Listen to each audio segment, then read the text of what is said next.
Najbolj ekstremna je izguba teže. 10 kg več, kot sem v svoji kategoriji, normalno. Po začnem malo bolj dieto, pa to drugače letijem. Moram paziti fulno, moram 10 kg, se pravi, grem dol v teh pripravah. Tako, z dehidracijo posebno, zdaj imam še 7 kg več. Sploh, ker se Bor rad pregreši. Drugače pa red jem, no, se pregrešim moram. Hodim tja v eno pizzerijo, ker vam ful dobre pice delajo. Vse pojem drugače, od sladic vse red jem. Poleg prave hrane Banane, proteini, surova jajca, tako doskrat jem zjutraj testenine s kakavom, take mrzle.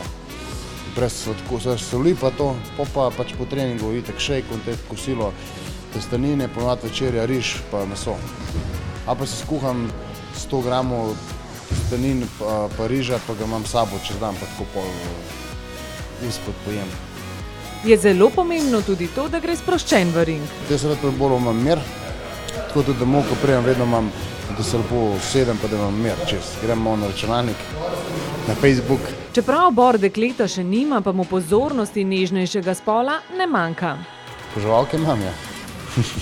In če tudi dobi enako plačilo, če zmaga ali ne, mu je biti najboljši še kako pomembno. Če ne dobiš tistega češnje, kako se reče na uni, smetanje, kako se reče, pol ni to.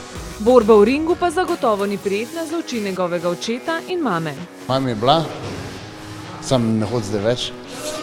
Oče je tudi bil, sam je zdaj rekel, da noče. No. Mislim, meni je tudi boljše, da so doma, pa da spožurčim to dobro novico. Za navdušence tega športa pa Rad bi povabil vse fene in fenice tega športa, da nas pridete pogledati in podpreti 25.4. v Halo Tivoli.